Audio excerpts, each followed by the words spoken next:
আমার তো মনে হচ্ছে ১৫০০ বছর পরে এখন আবু জেহেলের অনেক প্রেতাত্মা এই দেশে ফিরে এসেছে। ৫৪ বছরে যারা প্রমাণ করে দিয়েছে এই বাংলাদেশে যত দল আছে সবচাইতে দেশ প্রেমিক, মানবতা প্রেমিক, আমার আল্লাহ রাসূল প্রেমিক সবচাইতে বেশি বাংলাদেশ জামাত ইসলামী। আপনি স্বীকার করলেও ঠিক, না করলেও ঠিক। আপনি যদি স্বীকার নাও করেন এইটাই বাস্তবতা, কারণ এই ৫৪ বছরে ১৮ জন এমপি ছিল, ১ টাকা বাইরের দেশে পাঠায়নি।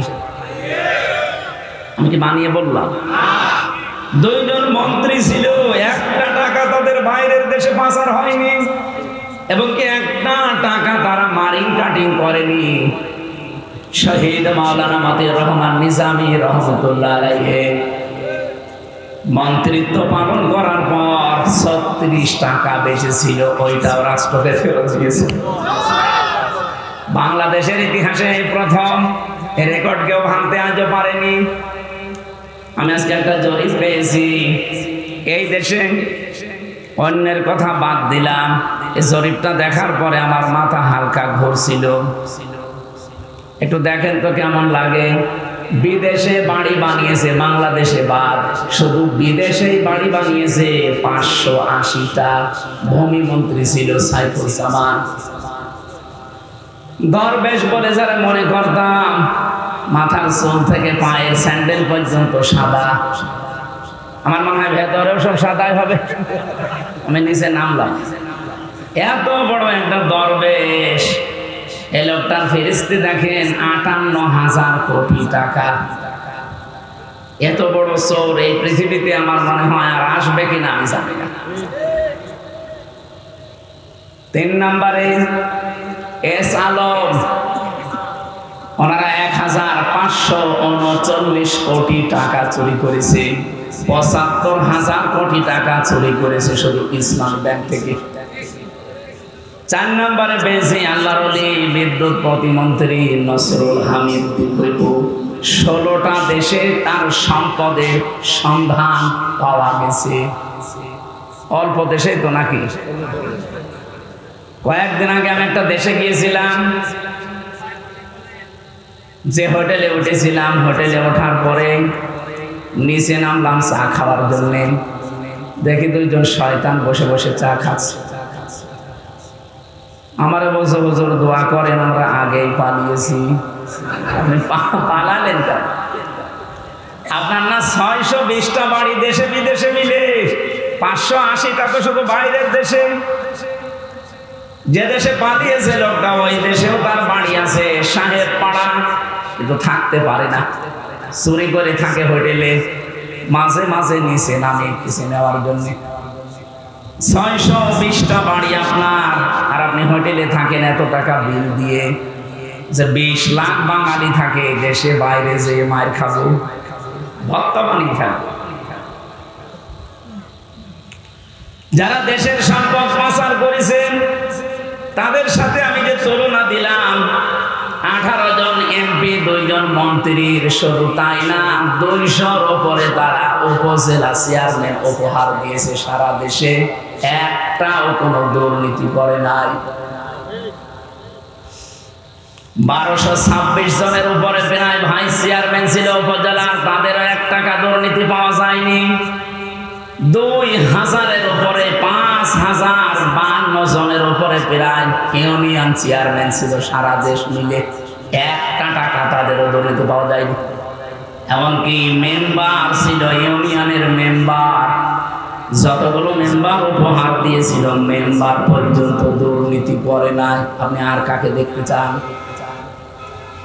এই পৃথিবী এখন অলরেডি প্রমাণ পেয়ে গেছে, বাংলাদেশকে যদি মন থেকে সত্যিকার অর্থে উন্নতি করতে চান, ভালোবাসে মন থেকে, জামাতের বিকল্প আর কেউ নেই।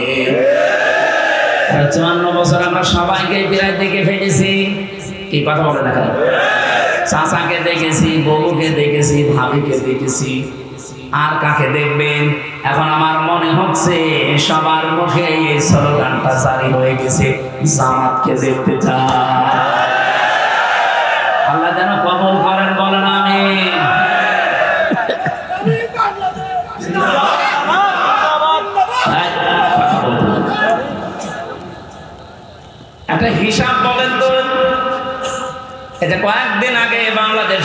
সর্ববৃহৎ একটা খাল পরিষ্কার করার জন্য 400 কোটি টাকা চেয়েছিল সরকারের কাছে। চট্টগ্রামের সিংহপুরুষ বাংলাদেশ জামাত ইসলামীর সাবেক এমপি আলহাজ শাহজাহান চৌধুরী হাফিজাহুল্লাহ, আল্লাহর এই গোলাম জানিয়েছে 1 টাকা রাষ্ট্র দেওয়া লাগবে না, আমাদের নিজেদের দলের 10 টাকা 50 টাকা কালেকশন করে 1 কোটি টাকা দিয়ে এটা আমরা পরিষ্কার করে দেব, তাই দিয়েছে। এরপরও শুকরিয়া আদায় নেই, এরপরও একটু যে নাম করবে না। একজন দেখলাম মাইক নিয়ে সংবাদ সম্মেলন করছে যে খাল ভালো পরিষ্কার করিনি। তোমার কাছে দিলে খুব ভালো পরিষ্কার হতো। 400 কোটি টাকা চেয়েছিলে শুধু খাল পরিষ্কার করার জন্য, সবই তো খেয়ে ফেলতে। কয়েকদিন আগে এক রাজনীতিবিদ আমারে বলছিল এই দেশে যত টাকা বাজেট হয় রাস্তার জন্য, ব্রিজের জন্য, কালভার্টের জন্য, এটা 100 টাকা বাজেট হলে 3 টাকার কাজ হয়, 97 টাকা আল্লাহর ওলিরা খেয়ে ফেলে। বলেন তো এই যে রাস্তাটা এখান থেকে মংলা পর্যন্ত এই রাস্তা করার জন্য মনে করেন 100 টাকা বাজেট হয়েছিল, এই রাস্তাটা 100 বছর টিকে যাওয়ার কথা, কিন্তু খরচ যদি হয় মাত্র 3 টাকা, 97 টাকা খেয়ে ফেলে। 100 বছর যাবে না 3 বছর? বলেন বলেন। 3 বছর পরে সকল দেশ রাস্তা ডেলিভারি রোড হয়ে যায়। আমার মনে হয় কাটাখালী থেকে যদি কেউ বাগেরহাট পর্যন্ত বা খুলনা পর্যন্ত রাস্তাটা তো এখন আছে, বাংলাদেশে এমনও রাস্তা আছে যেখানে 8, 9 মাস 10 মাসের গর্ভবতী মেয়েদেরকে করিমনে তুলে টান দিলে রাস্তায় হয়ে যাবে, হাসপাতাল যাওয়া লাগবে না। রাস্তার নাম এখন আর রাস্তা নেই, নাম হয়ে গেছে ডেলিভারি রোড। এরপরেও অনেকে খুশি যে হাসপাতালে তো যাওয়া লাগলো না। কত বড় শয়তান!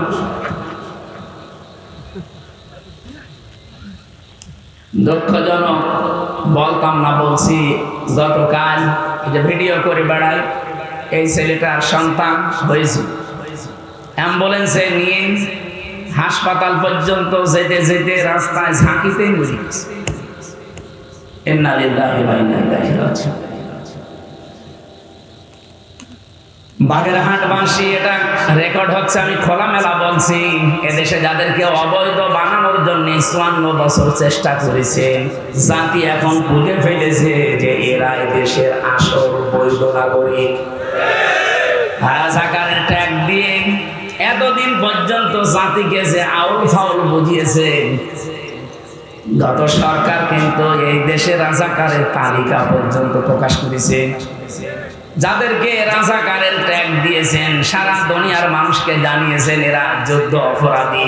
এটা যে কত বড় মিথ্যা কথা, যুদ্ধ করলে না যুদ্ধ অপরাধী হবে, এরা তো যুদ্ধ করেনি। যুদ্ধ যারা করেছিল তাদেরকে আপনি যুদ্ধ অপরাধী বলতে পারেন। তারপরও যে তালিকা আপনি বানিয়েছেন, আপনার তালিকা অনুযায়ী বাংলাদেশ জামাত ইসলামীতে রাজাকার মাত্র 37 জন, তার ভেতরেও 13 জন মরে গেছে। বিএনপিতে 1060 জন, আওয়ামী লীগে 8040 জন, আর জাতীয় পার্টি অন্যান্য দল মিলে 879 জন। হিসাব নিকাশ করলে রাজাকার বলে এই দেশ থেকে তাড়িয়ে দেওয়ার কথা কাদের? আপনি বলেন। তারা যদি এখন উল্টাপাল্টা কথা ছড়ায়, যাদের 1060 জন, যাদের 8040 জন, তারা যদি আমার এই 37 জনের তাও 13 জন মরে গেছে, আর বাকি থাকে কয়জন? এই কয়জন নিয়ে যদি এত মাতামাতি করেন, আমার তো মনে হয় এই দেশের মানুষ আর আগস্টের 5 তারিখের আগে নেই, এদেরকে আর ভুলভাল তথ্য দিয়ে বোঝানো যাবে না, কিছু বোঝাতে হলে সঠিকটা দেওয়া লাগবে। আমি যে তালিকা দিলাম, যে জরিপ বললাম, একটাও মিথ্যা না। এদেশ সহ পৃথিবী প্রমাণ পেয়েছে যে দুর্নীতি মুক্ত একটাই দল বাংলাদেশে আছে, তার নাম জামাত ইসলামী বাংলাদেশ। এর চাইতে আর বিস্তারিত বলা সম্ভব না। এ জেলায় 4টা আসন আছে। আমি আপনাদেরকে 4 জন জামাত মনোনীত এমপিকে ভোট দিতে বলি না। এনাদের তুলনায় যদি সব দিক থেকে কাঙ্ক্ষিত মানের কাউকে পান, আপনি তাদের ভোট দিয়েন। আর আমি যতটুকু জানি এই মানুষগুলোর চাইতে কাঙ্ক্ষিত মান অনুযায়ী একটা মানুষও পাবেন না। কারণ এনাদেরকে যিনি যে আসলে দাঁড় করিয়েছেন অধ্যক্ষ মশিউর রহমান মঞ্জুরুল আলম রাহাত, ওনার নামের আগে আবার একটা শেখ আছে। শেখ আছে না? এটা একটু ঝামেলা, এই জন্য আমি শেখ বলি। কারণ এই শেখ শব্দটা আমার মনে হয় কালের আবর্তনে দেখবেন কিছুদিন পরে এটা ইয়াজিদের মতো একটা গালি হয়ে যাবে। ইয়াজিদে তো ভালো না, ইয়াজিদ ভালো না, কিন্তু সে জুলুম করার কারণে তার নামটা আল্লাহ আজকে ঘৃণিত করে দিয়েছে, নিকৃষ্ট করে দিয়েছে, গালি বানিয়ে দিয়েছে। কাউকে যদি রাগাতে চান কিচ্ছু বলা লাগবে না, বলবেন ইয়াজিদের বাচ্চা, রেগে যাবে। নাম তো ভালো নাম, কিন্তু রেগে গেল কেন? আমার তো মনে হয় ১৫০০ বছরের ভেতরে আমি আজ পর্যন্ত কারো নাম ইয়াজিদ শুনিনি। ইতিহাসে এটা বলে, সামনে দেখবেন এই নামটাকে অনেকে গালি হিসাবে ব্যবহার করবে।